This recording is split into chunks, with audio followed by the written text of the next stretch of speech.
Faly miarabantsika rehetra hatrany ary manasa antsika hanaraka ny vatsim-panahy. Ny etỳ antany tahaka ny any an-danitra.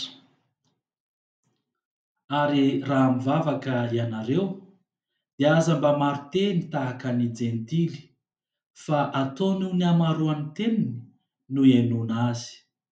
Koa aza manahaka azy ianareo fa na mbola tsy mangataka aminy aza ianareo, fantatry ny rainareo izay ilainareo. Fa inona marina moa no atao hoe mivavaka? Inona avy no tokony ho votoatin'izany vavaka ataontsika izany?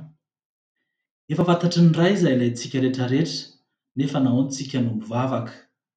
Tsy ny hamaroan'ny tenintsika tsy hanavy mivavaka no hinoana antsika. Sorateo amin'ny komantera izay olanao rehetra momba ny vavaka, momba ny fifandraisanao amin'Andriamanitra, dia izay no ataontsika horonan-tsary manaraka. Misaotra anao hatrany ny manaraka dia mankasitraka ary mirary soa. Velomo!